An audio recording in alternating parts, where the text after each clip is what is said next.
大家好，我係三木，歡迎嚟到三木大師呢個頻道。溫內瓜巴特，花名叫阿媽啦，係泰國人人都知嘅天王巨星。但係就喺佢事業如日方中嘅時候，就得咗一個好離奇嘅怪病。好多泰國人，包括阿媽自己，都認為佢有呢個病係因為前世加今生嘅業力所帶嚟嘅現世報。阿媽同病魔鬥爭咗足足5年，成個過程都被佢好朋友用鏡頭記錄落嚟。最後，阿媽喺2024年3月20日過咗身。究竟佢到底做咗啲乜嘢，積咗咁多嘅業力呢？呢個震驚整個泰國嘅現世報案例，又話俾大家知啲咩呢？今日我哋就嚟講下阿媽呢個故事啊。1969年6月16號出生喺泰國甲米庫蘭特島嘅阿媽，model 出身嘅佢喺泰國影視界可以話係天王巨星，有泰國張國榮之稱。佢出現過好多部電影，票房都好爆㗎。但係就喺阿媽呢個時候，人生出現咗一個好重大嘅轉折點，而呢個點就喺8年前一個綜藝節目講起。2016年，阿媽參加咗泰國一個綜藝節目，呢個節目上面邀請咗一個通靈師同埋31個參加者。呢31個參加者入邊會有一個明星嘉賓，明星嘉賓就係本期節目嘅挑戰者。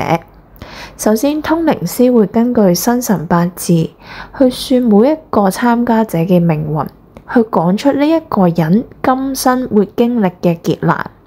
而挑戰者一定要喺呢班參加者入邊揾出其中一個人，至叫做挑戰成功。節目好順利進行，阿媽過5關斬6將，贏咗挑戰。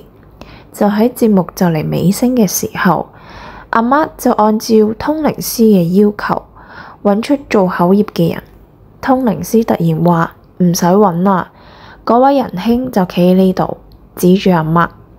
通靈師解釋，阿媽係一個愛恨分明嘅人，有仇必報。佢呢方面嘅業力已經好大，以後需要更加小心。呢個時候，主持人問阿媽：通靈師講嘅嘢係咪只係吹水㗎咋？阿媽好老實咁講，佢唔係吹水，係真㗎。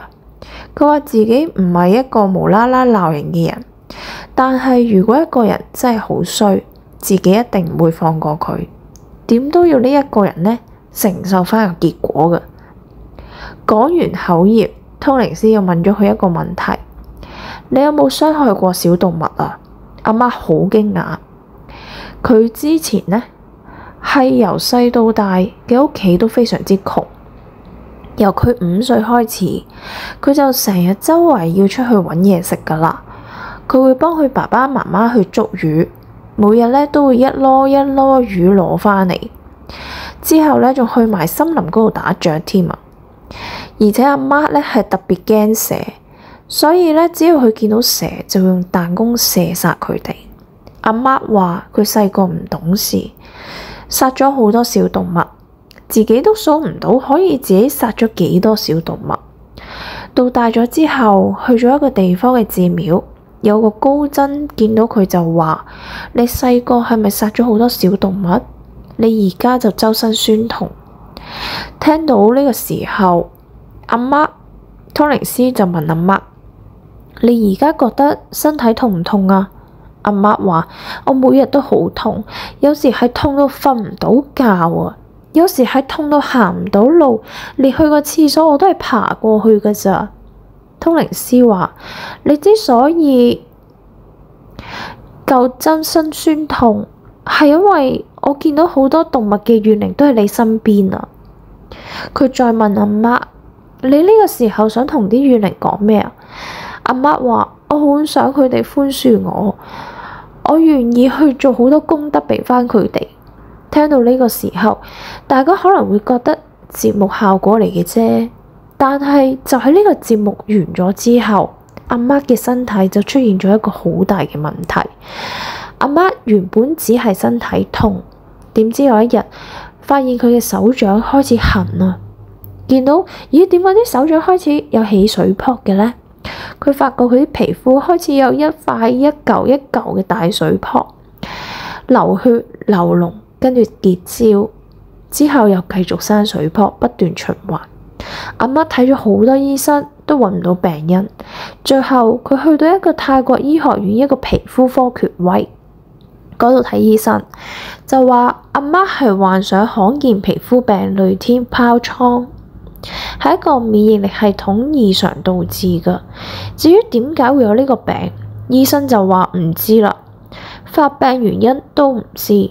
嗰位醫生俾咗阿媽一個希望，同佢講：你呢種病雖然好罕見，但係應該係可以醫得返嘅。不過喺2019年，阿媽好想參加多一次呢個通靈綜藝節目。通靈師直接同阿媽講：你絕對唔會好返。阿媽喺患病嘅期間，佢老婆對佢不離不棄，每一日都陪住佢，細心照顧佢。阿媽嘅病情亦都不斷惡化，甚至出入都係要靠輪椅，成個人瘦晒。就係阿媽一家諗緊點算好嘅時候，佢個朋友就幫佢揾咗一個泰國好出名嘅通靈師阿贊派士。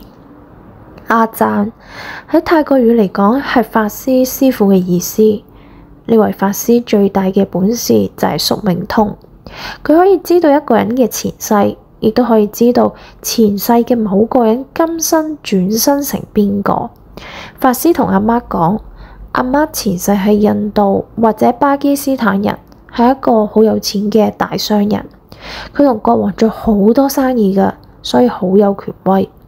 阿媽嘅前世得罪好多人，甚至對佛教做咗一啲好唔好嘅事，所以佢今世有一個好大嘅業力要還。法師通過宿命通知道阿媽喺前世傷害最嚴重嘅7個人。佢唔單止講得出呢班人嘅上一世做緊啲乜嘢，發咩工，甚至仲好清楚講得出呢一班人今生嘅名同埋大概住喺邊度。不過法師俾嘅名都係一個發音，冇拼寫，所以阿媽揾呢一7位嘅前世債主都有啲難度㗎。因為呢頭4個今生都轉成做和尚，所以法師俾晒大概嘅寺院資料俾阿媽就可以啦。揾到佢哋之後，呢4位和尚都已經圓寂啦，所以阿媽可以做嘅嘢係親自去呢4位和尚住過嘅寺院去做一啲嘅儀式進行懺悔。去到第5位，泰國南部北大連嘅一個老師，但已經過咗身15年啦。於是阿媽親自去呢位女士所在嘅村去做當地請求赦免罪行嘅懺悔儀式。因為當時阿媽始終一個老巨星啦，所以呢村民都好願意去幫佢。而呢個儀式呢，亦都順利搞掂咗啦。的確完成咗呢5個前世債主嘅懺悔儀式。阿媽嘅身體的確有好轉，醫生呢亦都開始慢慢減藥啦，而佢都瞓得好咗。佢哋開始好有希望，好希望搞掂埋最後2位前世債主。按照阿法師所講，第6位前世債主係住喺靠近曼谷嘅地方，我哋就叫佢做 T 先生啦。當阿媽幾經辛苦揾到 T 先生嘅地址嘅時候，T 先生10幾年前已經搬走咗。好在根據而家有嘅屋主提供嘅資料，阿媽嘅老婆同朋友最後揾到 T 先生。而呢位 T 先生知道個事情之後，亦都一口答應，不如我去阿媽屋企做呢個懺悔儀式啦。當前世嘅2位冤家再次去見面嘅時候，阿媽同 T 先生都激動到喊晒，而 T 先生都好驚訝，因為同佢同名同姓嘅一定大有人在。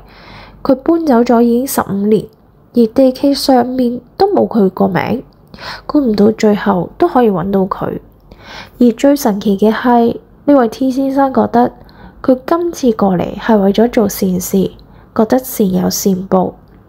佢隨手就用阿媽屋企個號碼買咗幾張六合彩，結果中咗9張，一共18萬泰銖，相當於3萬蚊嘅人民幣。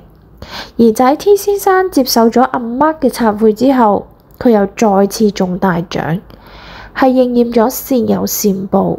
睇嚟放低咗怨恨，原諒人哋係真係會為自己增加福氣噶。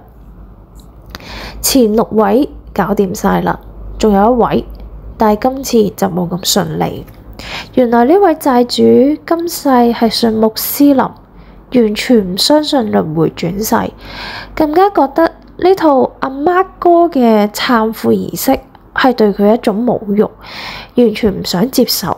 其實法師之前都有講過噶，第7位債主佢前世係佛教徒，因為前世俾人蝦，所以佢發誓離身係唔再信佛教。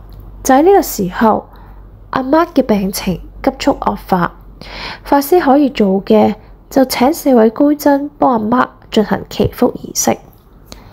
完成咗呢個儀式之後，奇蹟就發生啦。阿媽嘅身體好咗，佢甚至可以自己走出門口曬太陽。